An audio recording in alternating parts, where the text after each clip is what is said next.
मुक्ता का 3 तल्ले का मकान, नीचे बैठक तो छत पर रसोई। अरे मुक्ता, गर्मा गर्म रोटी तो ला, बहुत स्वाद बनी है सब्जी। लाई माँ, बस 2 मिनट। मुक्ता की दौड़ जो सुबह शुरू होती तो रात में जाकर रुकती। ऊपर नीचे करते करते पूरा शरीर थक जाता, लेकिन माँ, मैं आपके पैर में तेल लगाकर ही सोऊंगी, नहीं तो मुझे नींद नहीं आएगी। अरे जीती रहे बेटा, लेकिन तू थक जाएगी, वैसे भी तुझे 3 तल्ला चढ़ना है अभी। कैसी बात कर रही है माँ जी, मैं तो आज बहुत देर तक सोई थी, तो नींद कहाँ आएगी। सास को कब नींद लग जाती पता ही नहीं चलता। अगले रोज, अरे मुक्ता, जरा सामने ठेले वाले से आलू तो ले आ, 5 किलो पापड़ बना देती हूँ। होली आ रही है, मेहमान आएंगे तो क्या कहेंगे कि इन लोगों के घर तो कुछ बना ही नहीं। माँ, मैंने सब बना लिया है, आप चिंता मत करिए। होली वाले दिन दही बड़ा और पकौड़ों का इंतजाम भी कर लिया है मैंने। सास को लगता है जैसे उसे न जाने कितनी गुणी और अच्छी बहू मिल गई। एक दिन मुक्ता की बुआ सास उन लोगों के घर आती है। अरे भाभी, आपने तो हीरा बहू पाई है बिल्कुल। हर एक काम को ऐसे कर रही है जैसे कि रोबोट। एक हमारी है, 2 रोटी खिला दे तो गनीमत समझो। अरे हम तो बेटे को देख के सोच रहे थे कि कलवासा है, पता नहीं कौन शादी करेगा, लेकिन देखो जय दूध से फपकती बहू आई है। हाँ भाभी, आप तो लक्की हो, लक्की। तभी वहां मुक्ता आ जाती है। क्या बुआ, काहे की लकी, देखो ना कैसा शरीर फूला जा रहा है। अब तक तो एक बच्चा भी हो जाना चाहिए था। अरे हो जाएगा बहू, क्यों चिंता कर रही है। कर्म कितने अच्छे हैं तेरे, तुझे तो जुड़वा बच्चे होंगे, एक बिटिया और एक बिटवा। होता भी ऐसा ही है। मुक्ता को 2 बच्चे एक साथ होते हैं। मुक्ता, जल्दी से ऑफिस के लिए खाना बना दो, मुझे देर हो रही है। हाँ, लेकिन जरा ये छोटे वाले को तो पकड़ लो, तब तक मैं रोटी सेक देती हूँ। मुक्ता सारे घर का काम बड़े ही मगन होकर करती।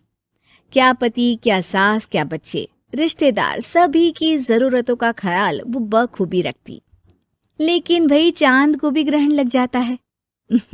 वैसे ही मुक्ता को भी एक दिन लग जाती है किसी की नजर। दूर के रिश्ते की चाची कहती है, और बहन जी, आपकी बहू तो फुर्ती से काम करती है, बच्चा होने के बाद भी सारा दिन लगी रहती है। इसके हाथ का खाना भी इतना टेस्टी है, लगता है जैसे होटल का खा रहे। बस फिर क्या था, वो तो चली जाती है, लेकिन लग जाती है नजर मुक्ता को। शाम के वक्त, मुक्ता, कहाँ है बहू? हाँ माँ जी बोलिए, क्या हो गया, बच्चे को सुला रही हूँ। अरे बेटा, जरा चाय तो पिला दे। हाँ हाँ जरूर, बना लीजिए, मुझे कमरे में ही दे देना माँ जी, बहुत थकान लग रही है। थकान है भगवान, ये क्या बोल रही है, इसके मुंह से तो ये शब्द मैंने आज तक नहीं सुना। अगली सुबह, अरे मुक्ता, आज खाने का डब्बा इतना हल्का क्यों है? वो इसलिए क्योंकि मैंने सिर्फ रोटी और दाल बनाई है। अरे लेकिन मुक्ता, मैं तो नाश्ता, दिन का खाना, फिर शाम का स्नैक्स, फ्रूट, सलाद, ये सब लेकर जाता हूँ। कहाँ है ये सब? अरे कैसी बात कर रहे हैं आप, इतना सारा खाना तो मैं 4 दिन में नहीं खाती, जितना आप 1 दिन में बनाने की बात कर रहे हैं। ना जी ना, मुन्ने के साथ जितना हो पाएगा उतना ही करूंगी मैं। मुक्ता की बात सुनकर पति हैरान रह जाता है। तभी वहां बुआ सास आ जाती है।